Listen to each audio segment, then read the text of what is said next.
Le loup qui voulait faire le tour du monde. Oriane Lallemand et Léonore Thuillier.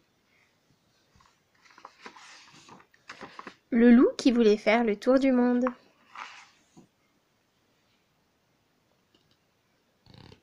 C'était l'hiver dans la forêt, et Loup s'ennuyait à longueur de journée. Même ses amis ne savaient plus quoi faire pour lui.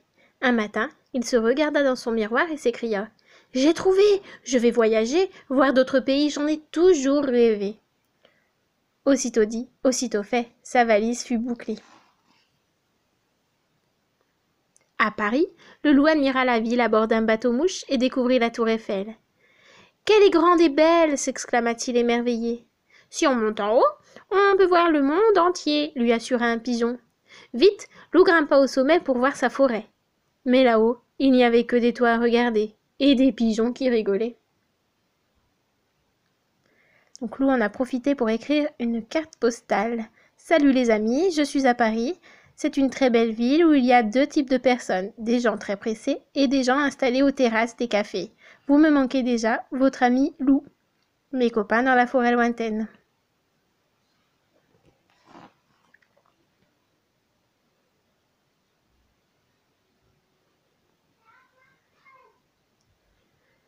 À Londres, Loup visita la ville avec des écureuils fort sympathiques. Puis il se rendit au palais du Buckingham. « Je voudrais rencontrer la reine d'Angleterre, s'il vous plaît, » demanda-t-il au garde devant l'entrée. Le garde ne bougea pas. Loup essaya de passer sur le côté, mais le garde se mit à hurler. « Oh loup, la reine est en danger !» Le pauvre loup fut attrapé et jeté dans un vieux cachot. Par chance, la reine avait tout vu depuis son balcon, et elle le fit libérer de prison.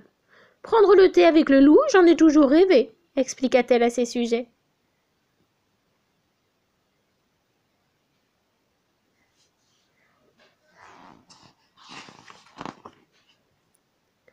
En Italie, Loup mangea des pâtes, des pizzas et des glaces à tous les repas.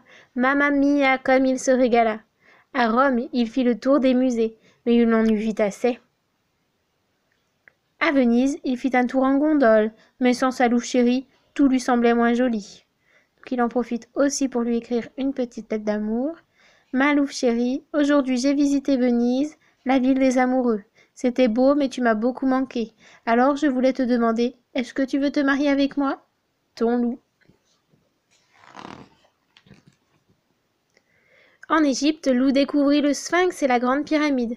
« Que diriez-vous d'une petite balade jusqu'au Nil ?» lui proposa un dromadaire. « Avec plaisir !» se réjouit le loup. Près du fleuve, Loup trempa avec délice ses pattes dans l'eau. « Attention !» cria le dromadaire. « Dans le Nil, il y a des... »« Au secours, un crocodile !» hurla le loup, échappant de peu aux terribles dents.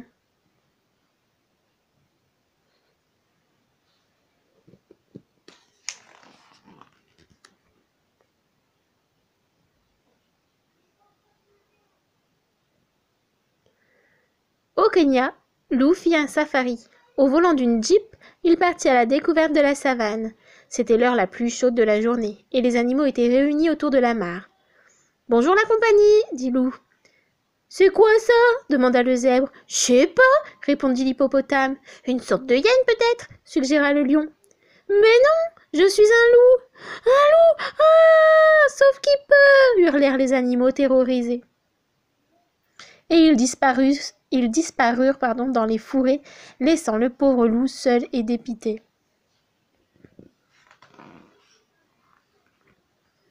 Sur l'île de Madagascar, Loup vit des baobabs qui touchaient le ciel et des fleurs aux couleurs extraordinaires. Mais sous l'eau, c'était encore plus beau. Loup nageait au milieu des poissons multicolores quand soudain, un requin-baleine surgit près de lui. « Au secours! À moi !» cria le loup. Sur la plage, un lémurien observait la scène. « Pas de panique, museau-long !» se moqua-t-il. « Ce requin ne mange que du plancton !»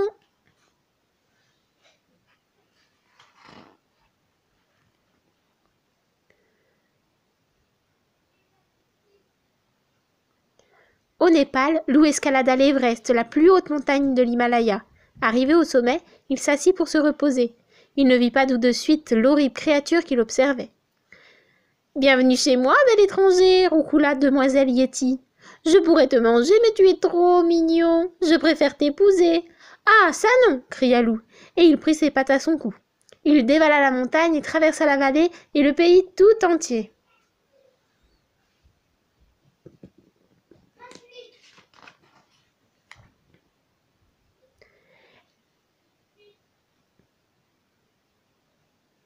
À bout de souffle, Lou s'arrêta au pied de la muraille de Chine. Il y avait là un grand panda qui prenait son repas.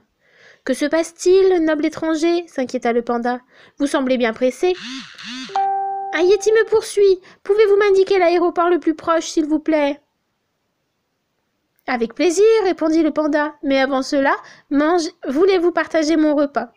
Et il lui tendit un bol de riz. Lou était affamé, il ne se fut pas prié.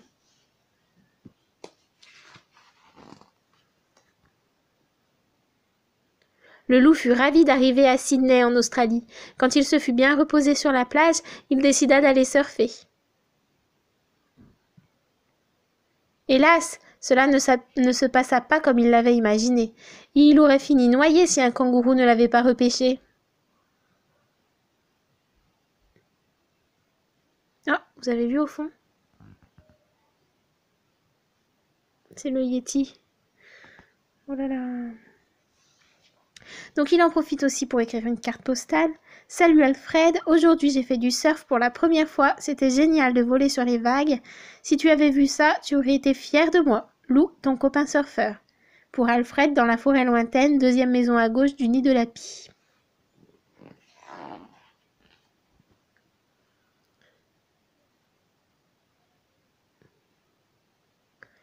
Lou arriva à Rio en plein carnaval. Il s'acheta un déguisement et partit à la découverte de la ville. Partout, il y avait de la musique, des couleurs, du bonheur. Lou se fit de nouveaux amis et dansa pendant des jours et des nuits. Quand la fête fut terminée, il fallut se rhabiller. Lou rangea ses plumes à regret. Jamais il ne s'était autant amusé.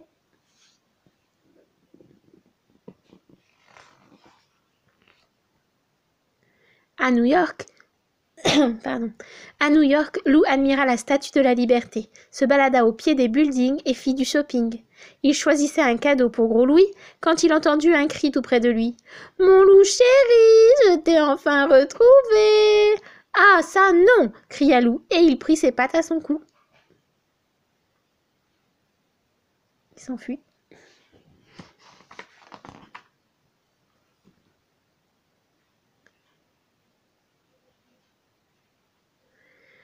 Lou traversa des plaines, des déserts et des étendues boisées. À bout de force, il s'arrêta devant un chalet et s'y cacha. « Bienvenue au Québec !» le salua un caribou. Lou s'endormit en un clin d'œil. Quand il se réveilla, il s'écria « J'en ai assez de voyager. C'est décidé, je rentre dans ma forêt. »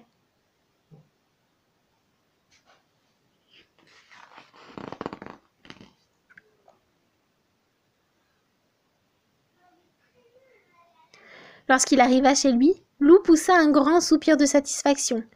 Quel bonheur de retrouver sa maison! Il invita tous ses amis à dîner et se mit au fourneau. La soirée fut très animée, il paraît même qu'il y eut une invitée inattendue.